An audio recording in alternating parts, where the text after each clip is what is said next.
Girl Talks Back, Conversations with My 95-Year-Old Grandmother. I am your host, Jake Pasco. This is episode 3. So yeah, we have 3 episodes done, which are 3 separate conversations with Honey Kimball, my grandmother.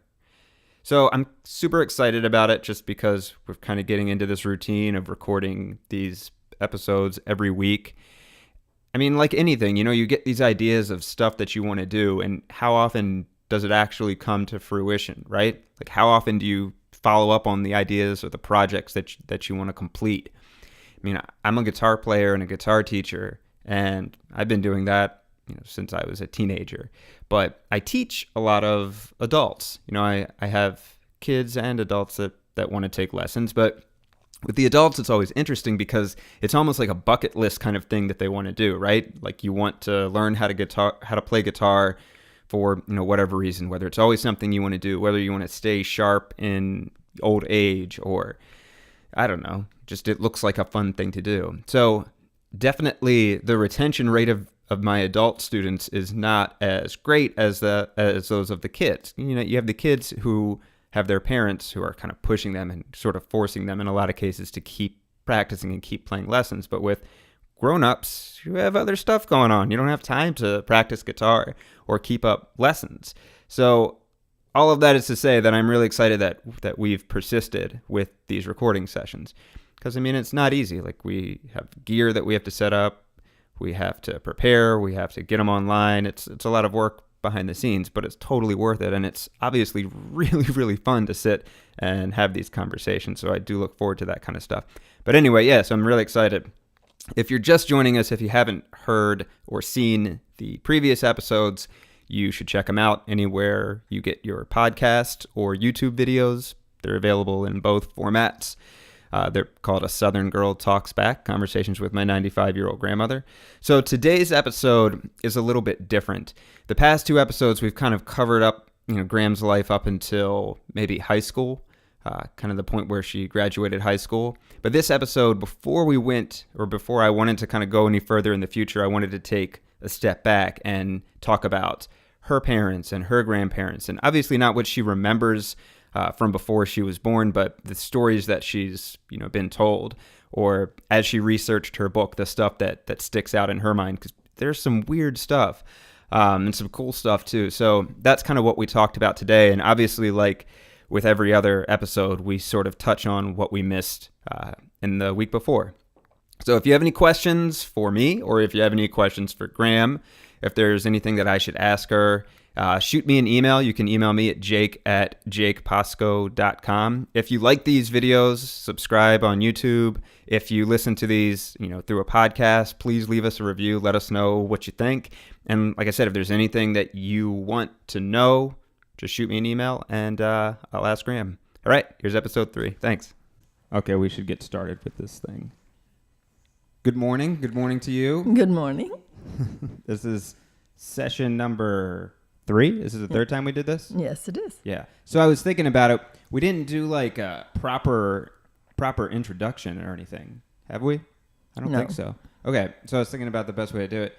So when you were born, did you get a birth certificate? No birth certificate. No birth certificate. So if you did get a birth certificate, what would it say? Just like what would your birth certificate say if you were given one? My name would be Thelma Eloise Williamson. Well, my grandma brought me, that's the way they told me. Grandma came with her black satchel, and she delivered the babies in the area. So where was that? That was in Nickel, in LaSalle Parish. So that's where you were born. Mm-hmm. And what about the Louisiana. date? What about the date? November 12th, 1920. 1920. Okay.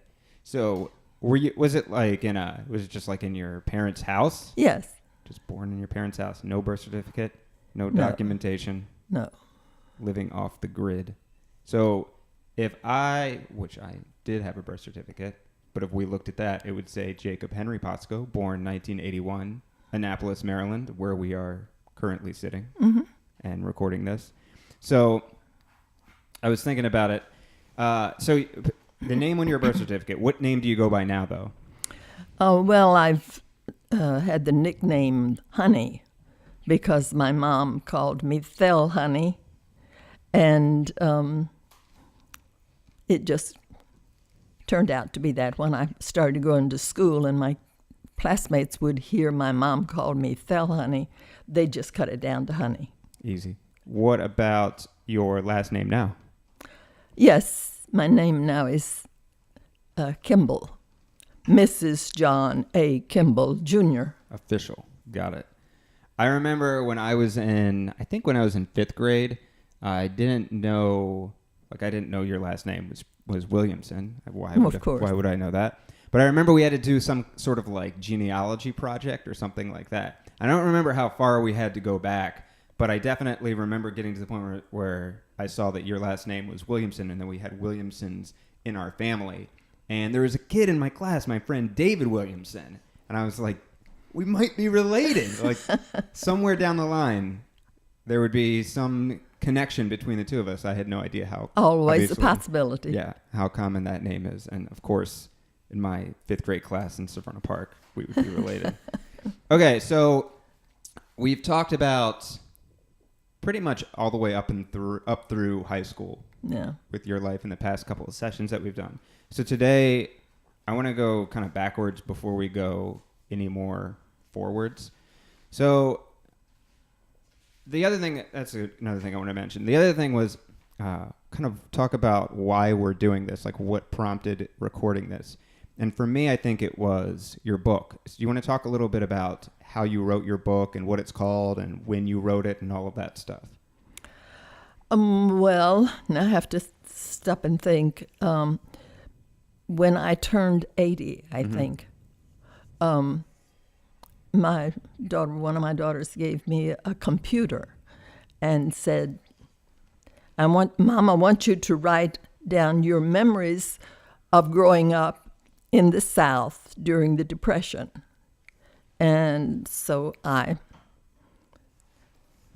accepted the computer and started trying to learn how. I told her at first, just give me a big yellow pad, legal pad, and I'll write it down on that. Right. And she said, no, we're going to start with the computer. Good idea. And, your mother's a little stubborn like that, isn't she? Yeah, I guess that's true. So I sat at the computer until I learned enough about it. I made a lot of mistakes and threw out a lot of paper, but I did it. And just started trying to remember my grandparents first and all the stories that I had heard about them because I was the youngest of the 10 children. And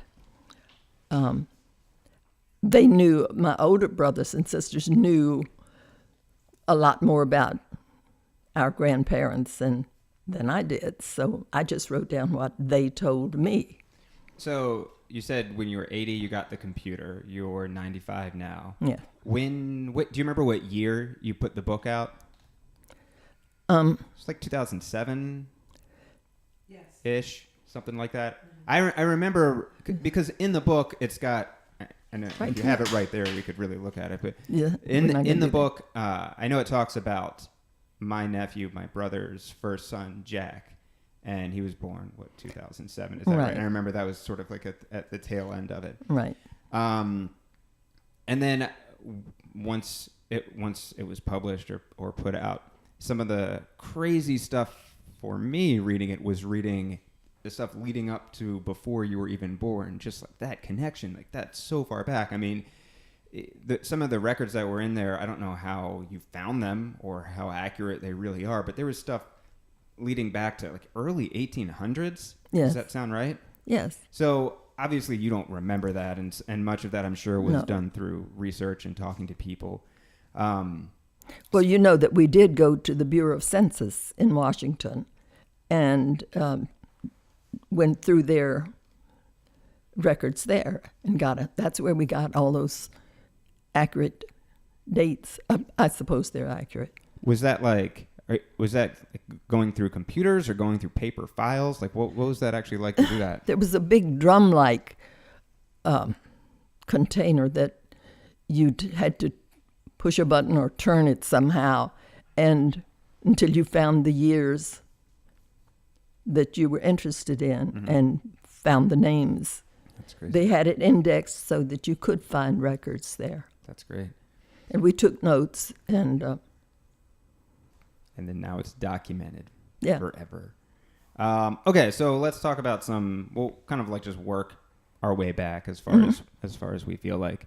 So why don't you talk a couple of things? You are the youngest of 10 kids. Mm-hmm. So to me, let's talk a little bit about that. But first, kind of, what do you know or what do you remember about your parents and how they met?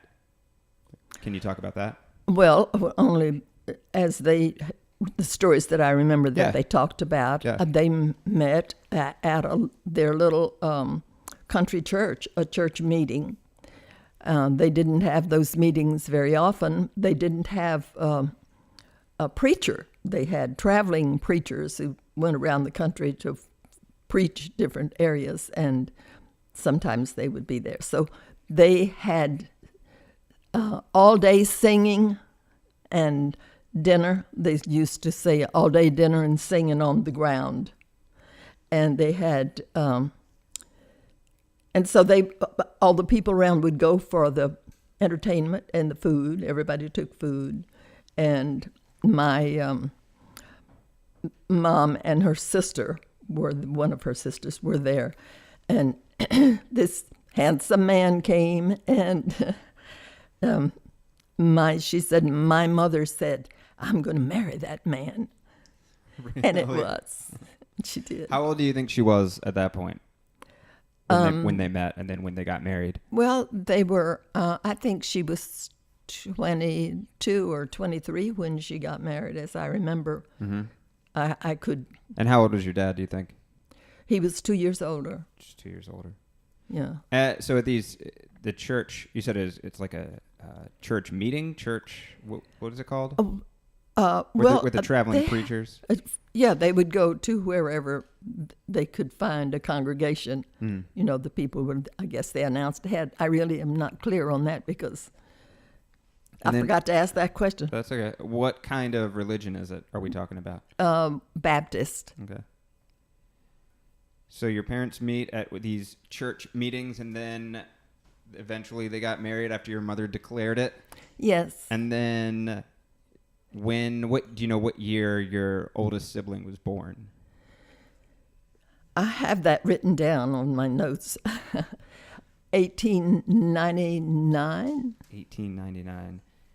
And then because I was born in 1920, and she had been married 2 years when I was born. Okay, there you go. Yeah. Okay. What?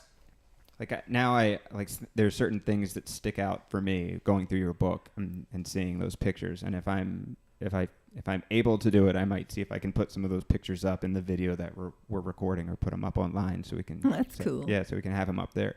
But there's I know one. I think it was one with your father who has the fiddle. Is that right? Yeah. Did he ever play that? Do you remember that from when you were little, or? I don't remember that. And then I was 6. That's true. And then what about that? Like your parents' life. Do you know? Can you think of any stories or anything like that from before you were born? Well, I'll tell you the one about the fiddle. Mm-hmm. My father was. They had pigs that I don't know how they did it, but I guess it would be the fall. They would. I don't know what they called it, but they would take the pigs to an area, swampland, somewhere near there, but they would have to, walk them to where they were going. And I don't know how they kept them in line. They're dogs, I guess. And they branded the pigs as they put them out. You know how they brand them? Mm-hmm. They cut little notch out of their ears. Mm. No, I was thinking with like the like the cattle thing where it's like, you know what I'm talking Well, about? they did that for the cows. But they don't do that for But pigs. for the pigs, they would say one crop to the right and put that however they put the little notches on the pig's ears. That was the way they did it. And different farmers had different brands like that. And so my father went one time to check on them, and there was a man there who had penned up some of my father's pigs, and they had a fight. Fist fight.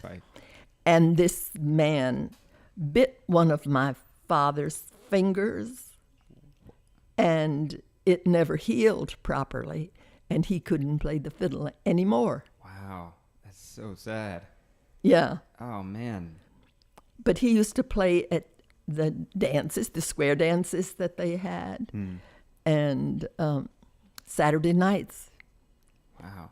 I wish I could have gone to one of those. That is one of my like greatest stresses in my life, especially right now. So, because that's my livelihood. I play guitar and I teach guitar. And I constantly worry. It's fun. Like it seems silly and stupid. Even if like I get just a little cut on my finger or something like that, it makes it difficult to. Of course play. it does. So I can deal with that kind of stuff. But if I like, what would happen if I lost one of my fingers or something like that? Then better take out insurance. I know, or like I break my arm, or like I'm constantly like paranoid and worried about that, and it doesn't help that now there's a real story that I know about where hopefully nobody bites my finger. That is crazy. Well, I don't know at what time that fight happened. Right. I don't know how early or late in his career. Right. That wasn't his career. Right. But I know he must have treasured that That's a fiddle. crazy story. Yeah. Can you any other kind of stories that you remember from your dad or your mom or even your siblings from before you were born? Well, one interesting thing I thought was that my father's brother and one of my mom's sisters got married as well. So we had double first cousins. I mean, it is the South, right? Yeah. That's expected, right? Weird. Did you know them? So that would be your yes, aunt they and were. uncle and They lived in our area. I remember once. Didn't know I remembered that until now. We went to visit them, right. and we rode in a wagon, and we slept on a quilt on the floor, a pallet. They had a lot of children, and we did too. So, talk a little bit about. So we like keep going back and see how far back in time we can go. So, did you know your grandparents? I knew my mother's parents, the Jack and Miriam Masters, and my grandmother was a Wilbanks before she was married. And Tricia and I went to the Wilbanks Cemetery one time when we went home on a family reunion trip. And we drove to the cemetery, and there was a sign at the gate of where the cemetery was that said Wilbanks, his first name, whatever it was, Wilbanks Cemetery donated. The land was donated by him, and they named that. So I don't know how much how well off they were, Right. compared to other people around. So you remember your mom's parents? Like, did you go visit them? Where did they live? We did. I guess it was Nickel. I don't know what other town, what other little name. That is still on the map. I checked it. But I remember going with my mom when I was early years, 8 or 9, to visit them. And we went with the mailman who lived down the street from us, and he would let us take the trip with him, ride down. He knew where we were going. It wasn't. He said it really wasn't. Was kind of against the law to take a passenger. Right. But we were neighbors, and it was kind. So it's basically you needed a ride there. Mailman will give you a lift. Yeah. How are we traveling? What type of vehicle is the mailman? I guess an old Ford. What else was there? I mean, that's the thing. Like you don't own a car, right? No. Do you use horses for transportation at this point? No, we never had a horse. We had no transportation. But were other people like in the area doing that? A few people had cars. Mm-hmm. Yeah, there were a few people in our town. Okay. And then what story? Let's do stories. When I got to Grandma's house, Yeah, let's hear it. How was that? they lived in a log house, and as I read about it, reviewed a little before you came, it was white pine logs that were split in half, and the round side went on the outside, and they were put together with notches, so there was very little space in between. The cracks were small in the walls. Right, but it's just like a log cabin. Yeah. That's essentially it. Was it just like one room? No, there were 2 rooms and a long, wide breezeway in between those rooms. And the one room was the bedroom / sitting room. Mm-hmm. They did add another room to that at one later in the years from one of their other daughters. And then the other room was the kitchen. And it had its own fireplace with the rod across the fireplace to hang pots over the fireplace too. I don't remember if there was also a wood stove. There probably was. Now you said you looked that up in your book. Do you have memories of that of that house? I do. And then let's see. Do you know? Let's keep working back in time. How do you know how your grandparents met, or can you think of any stories from your grandparents on either side of your parents' family? No, I don't have any memories of them. Only what was told to me. What was told to you? Can you think of anything? Well, I remember there was another thing about the house I wanted to tell you that I do remember vividly. There was a porch, as I said, that wrapped around the house, and long steps, and there was a shelf on the porch that had a pail of water and a cup that was made from a gourd. Do you know what a gourd is? Yes. Well, the rounded end was cut open and trimmed out to hold the water, the long handle. And they would, the gourd sat in them. Well, I guess they hung it up, and then they'd use it to drink water.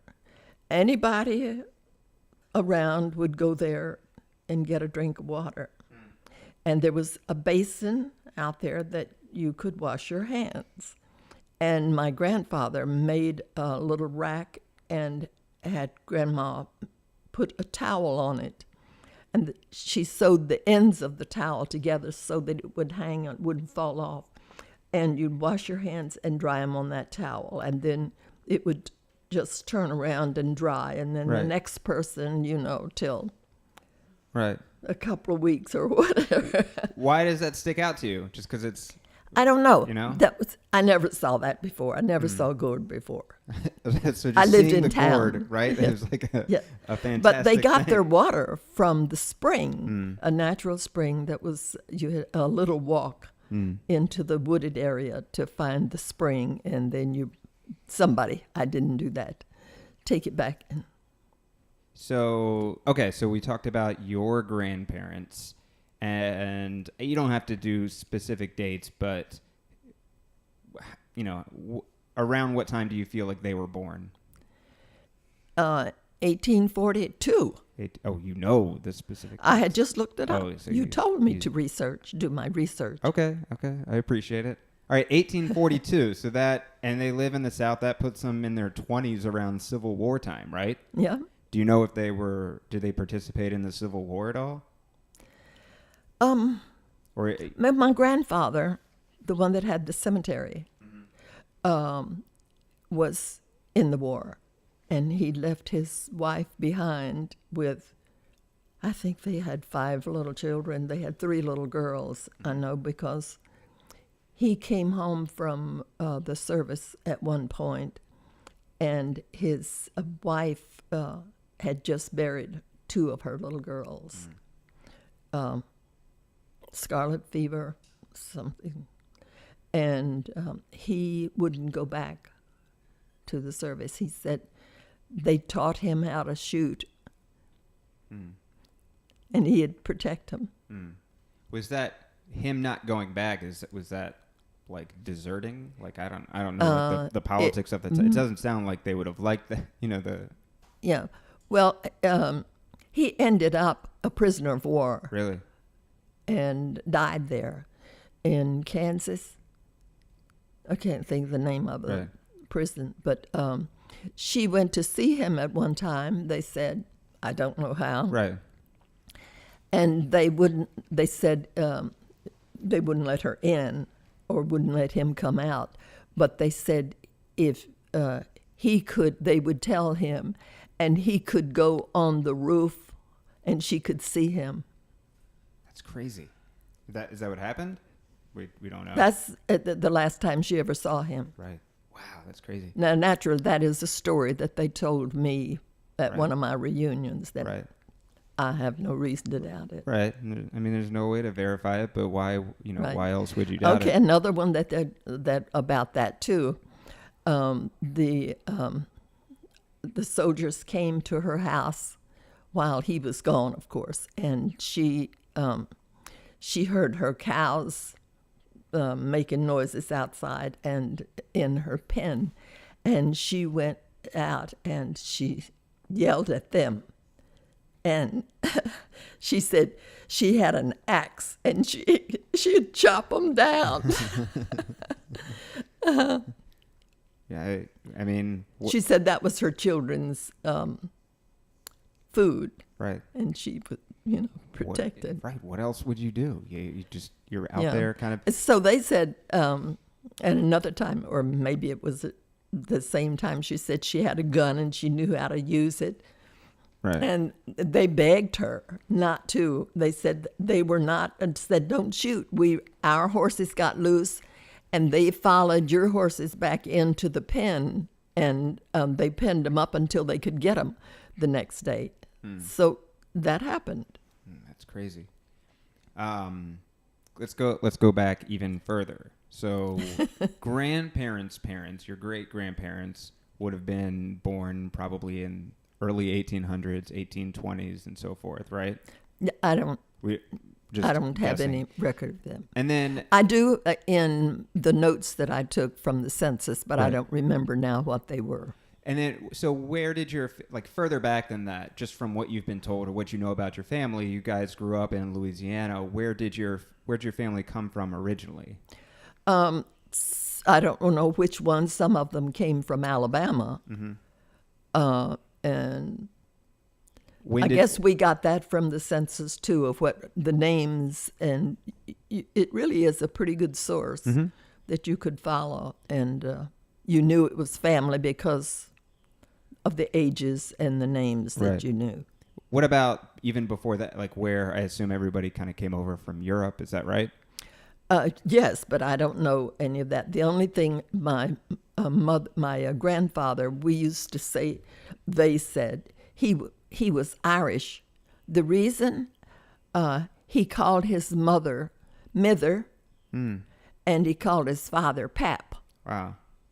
That's what you go off of. Just that's kind of like that's right. They think he must have come from Ireland, right. because that's great. Did you ever do the, like, nowadays there's like commercials for ancestry.com and that sort of stuff where they like take, I think they take like a mouth swab or a blood sample or something like that, and then they can like trace back that sort of thing. Did you ever do anything like that, or have any desire to do anything like that? No, I never have. I would be interested in it, but I didn't. Yeah, that'd be kind of cool. Never pursued it. Scientifically match Right. back to then. Okay. So you said something a little bit earlier which kind of stuck out to me, and you could have just said it in passing or whatever, but you mentioned, like, at one point when you and Trisha went back, you said we went back home. And it's just like the idea of home for me, like I've lived in Annapolis and in Anne Arundel County in Maryland my whole life. But do you feel like you've lived in many different places throughout your life. Do you feel like there's one place it's like that is it, that is home for me? Oh yeah, well that was home where I grew up until I graduated from high school. Right. Was Grayson. And then, I mean, how long have you lived in Annapolis? How long have you lived here? Since 54, we built our house on Ferry Point Road. Right. But we were here before then in 47. Mm-hmm. Like the majority of your life, you have lived here. Yes. Yeah. Do you feel like this is home to you, or yes. do you feel? This is explain that. Like, how is that split? This is home, but I came from Grayson, so that was. Do you feel like any other kind of emotional attachment to Grayson or to Louisiana? Since it was so long ago. Yes, you know what I mean? You do. You feel like right now they're having that terrible flood down there. Yeah, now. I heard about that. Yes, and it's so near like the 1927 flood. Right. Didn't we talk about that? Yeah, we talked earlier? about that last week. I was driving over here, and on the radio they were talking about that, interviewing people. Yeah. So what do you like? How does that make you feel when you hear about that sort of thing? Well, it's just devastating. You know what it looked like, and I know what it looked like with all that water covering it, because I do remember that as a child. Do you feel like if it was somewhere else, though? So if the flooding was happening someplace further away, do you think you would still have that same sort of... I mean, clearly, like, absolutely, it's a terrible, devastating thing, but do you think you would still have that kind of connection to it? Yeah. Or do you think I don't think so, because you know those buildings that are being washed away or that are covered in water, and you know the playgrounds on the schools and the churches. You know the people who live there were like your neighbors, your friends. And so it personalizes it. Okay, that's good. Thank you for sharing that. Any other things that you can think about from any stories that you pulled out in your research over the past week from before you were born, or from your parents or your grandparents, that sticks out in your mind? Or it's hard to hard to do. I was thinking about the same thing. Like, if you ask about from before I was born, I got nothing. I don't I don't really know what it was like. There's like random stories that my mom or dad have told me, but nothing really crazy. It's maybe it's a bad question, or it's just a hard question. Well, to answer. now you have this aunt who or this grandmother. Who am I to you? That's good. You got it. Eventually. that you can talk about. That's true. Perfect. Thank you. And it's all documented. Okay. So talk a little bit.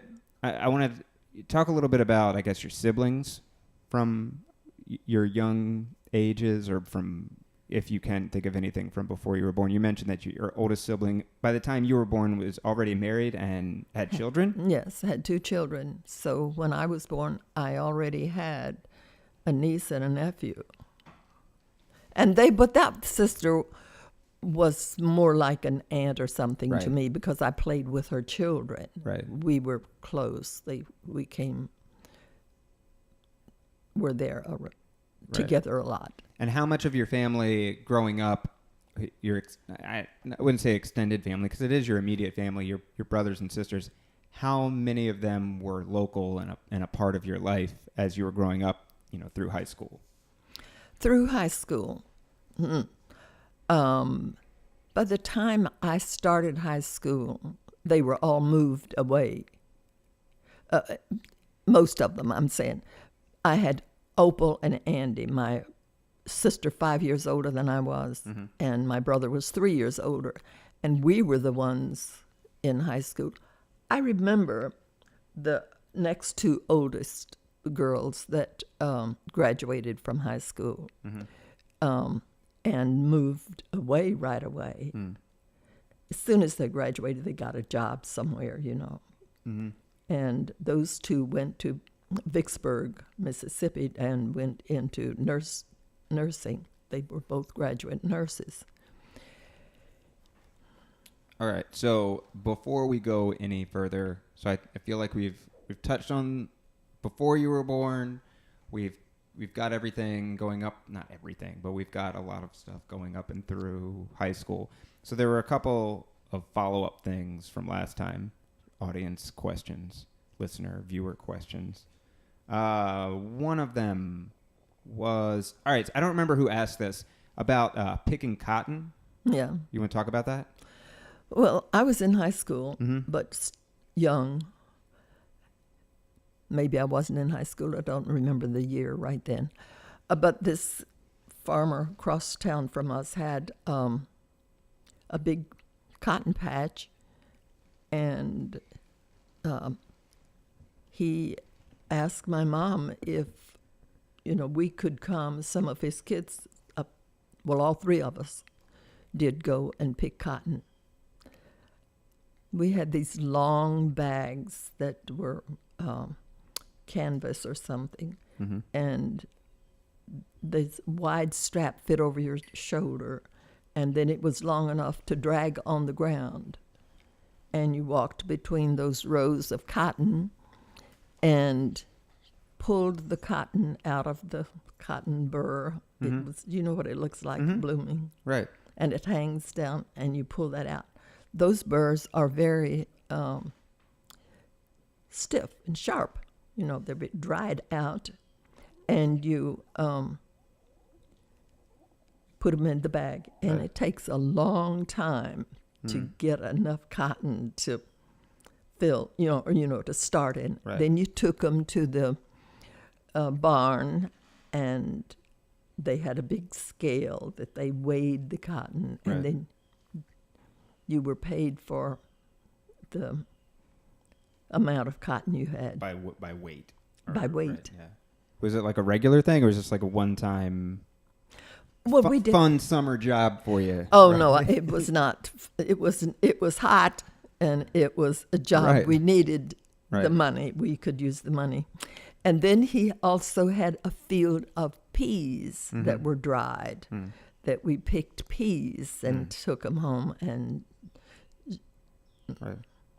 shelled them. I'm still like just trying to get a grasp of what it's hard. I don't know if it's just like the way that I've grown up, just like so influenced by TV and music and that the stuff that pop culture and that sort of thing.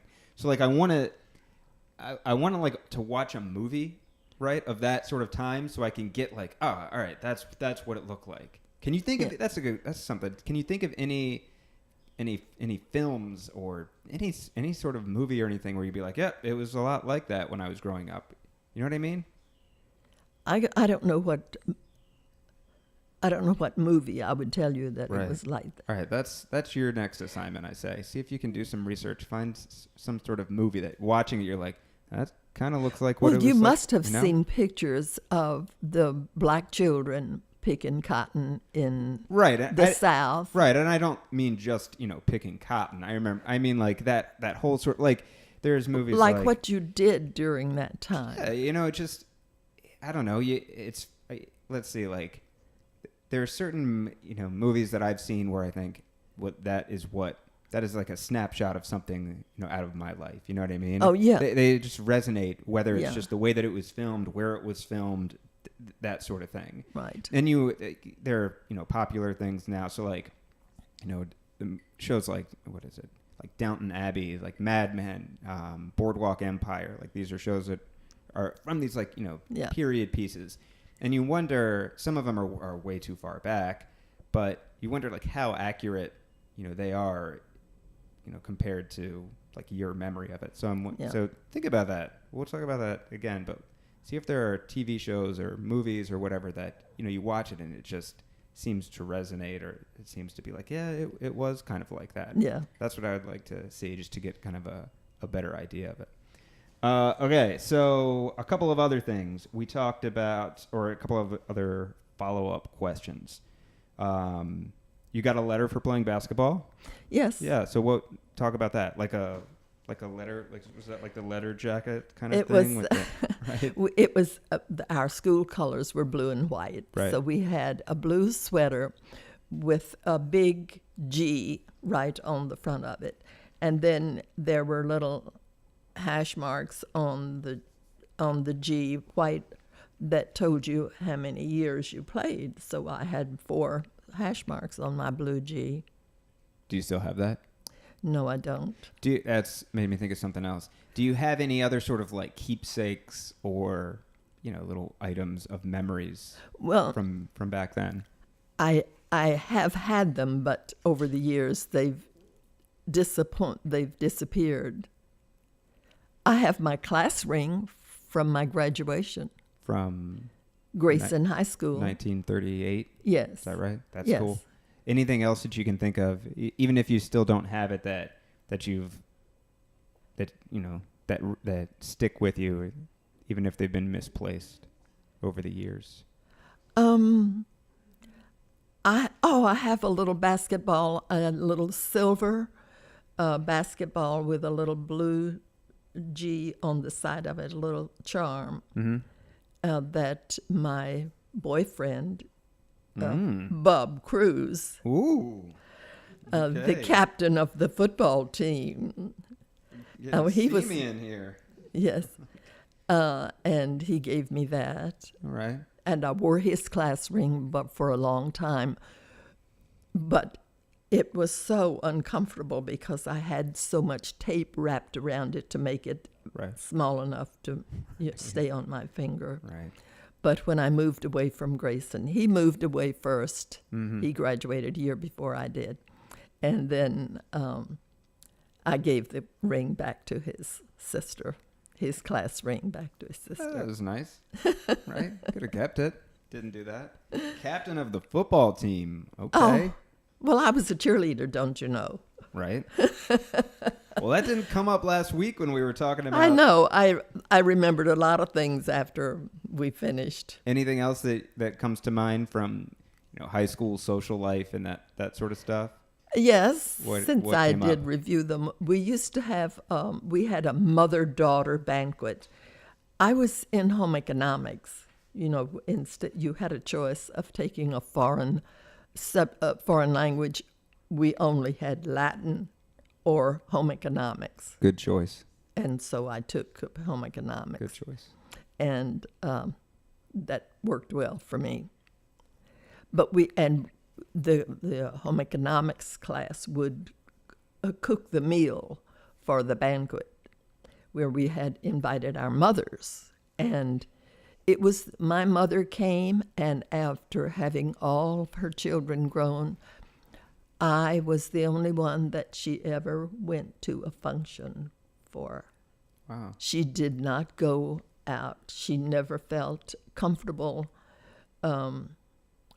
with the city folks, Really? to go out. She was not a mixer like that. She was home and she was good with her neighbors and all that, but she didn't like to go. And it was not convenient because we had to walk to the school, and any evening function, was a hardship because you walked back in the dark and night, so. But she went, and Why do you think she chose to do it at that point? I talked her into it. Oh, you convinced her and told her, Yeah. you have to do Yeah. this. And she was fine. She thought she wouldn't be dressed as well. Right. And that she was a beautiful lady, and my classmates loved her when they'd go and visit me. So that kind of made me think of something else. So, do you think that like her like unwillingness to do that, or like mix with the city folk, as it were, like, do you think that it was just like a result or a quality of just her circumstances? Like, she didn't think she would be dressed up as well enough, or do you think it was something else? Like, I mean, we talked about before we turned the equipment on today. I was telling you about the birthday party that I went to with Abby yesterday, 3-year-old birthday party, and for me, going to, like, I don't know if it's like social anxiety type of deal or what it is, but it's always like leading up until going out to events is somewhat agonizing for me. And once I get there, it's fine. Like, generally I'm okay once we're out there, but it's like, it's you the don't leading look up forward to it. Right. So I'm wondering, like, are there, and I wonder, like, I think about, my family,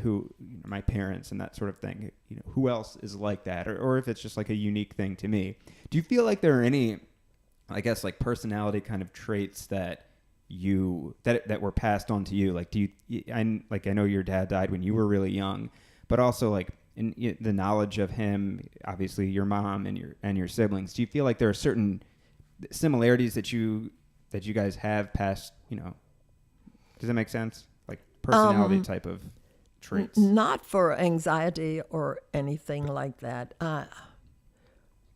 I was always very outgoing. Mm-hmm. But even that, like, were your parents that way, or were you kind of the oddball? Well, I don't know what my father was like. Right. I wish I did. Right. My brother was always ready to party, and ready to party. Yeah. All right. So that's some extroversion or some outgoingness. What else do you think? Can you think of any other sort of like personality kind of traits that were passed down or similar? Well, we all like to sing. We had we sang all the time, whether we were in the kitchen doing dishes or walking somewhere. We harmonized. You talked about that. Do you think that was unique to your family, or do you think everybody did that?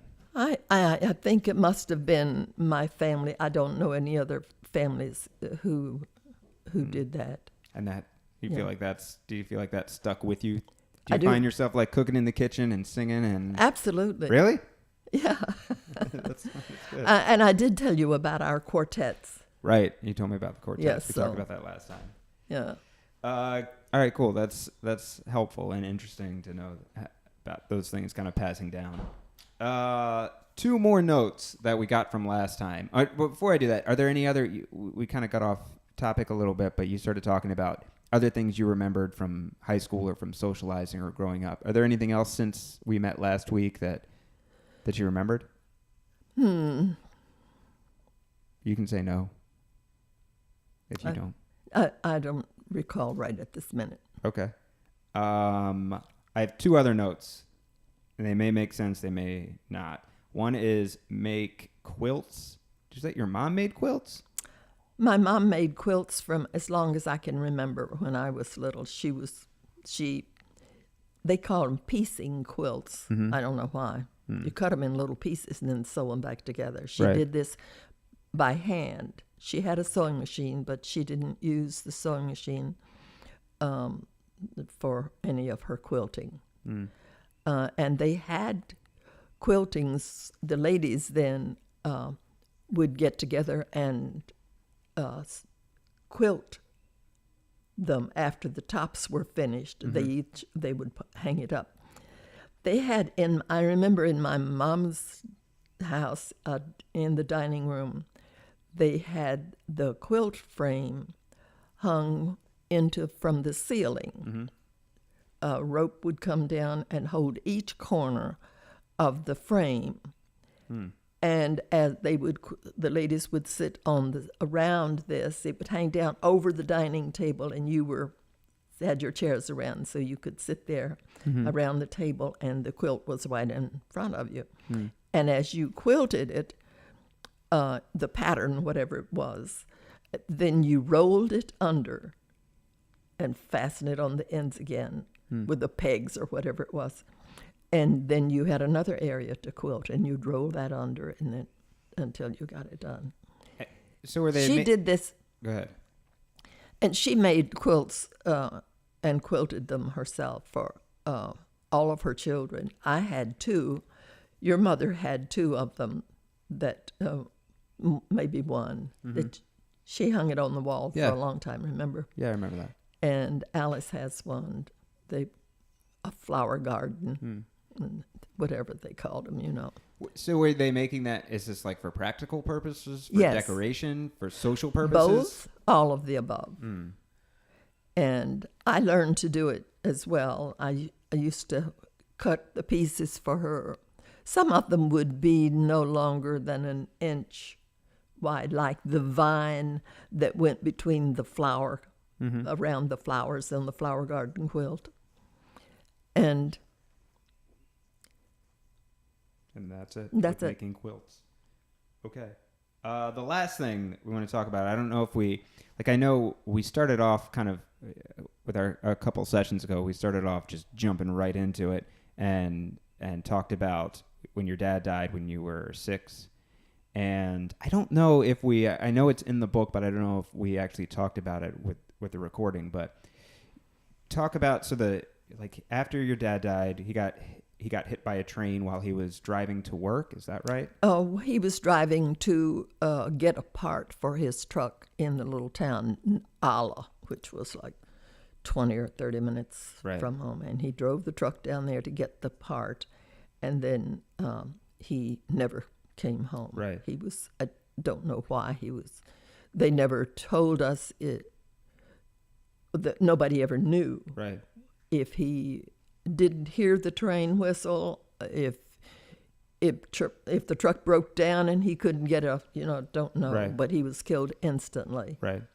And then the one thing we're going to talk about is, so they had like the coffin set up in the house, right? Yes, they.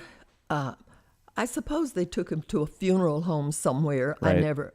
I don't know that, but they brought him home, and they had moved the bed out of the one of the front rooms, and he was in the box in the bed in the room, and I didn't want to see him. Right. And they didn't make me. And then at night, then they had people would come, and I guess they called it the wake. Right. And people, a couple of men or more, would come and sit in the room with the coffin. Right. All night. Right. Was that just like a common practice kind of thing? Yes. That's just what you did back then. Yes. We didn't have a funeral parlor where things were done. You think that was why? Like, as the years progressed, when funeral parlors became more of a thing, that people stopped doing that, I guess? Yeah. Well, my husband's mother and father were both brought back home after they died, and the coffin sat in their living room. When would that have been? It was just before Jackie was born. Pop died, and so that would have been in what, 60s? She was born in 58. 58, yeah. So that's still a thing that happened.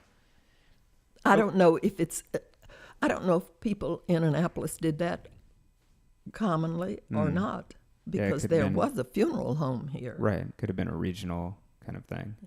Interesting. Yeah.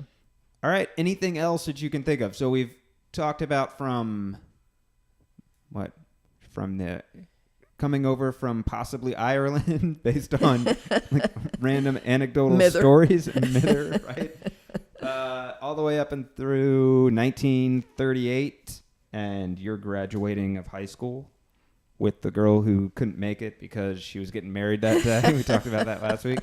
Is there anything else that you can think of that we missed, or that you want to fill in from all of that time? Anything else that you want to say before we move onward into the future? Not without looking at my notes. Not without the research. Okay, cool. All right. I think that does it for today. Thanks. Okay.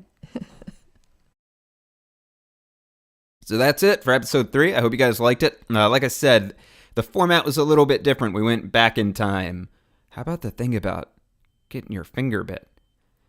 That's crazy. Like that resonates with me. I mean, no joke. Like that is a fear of mine.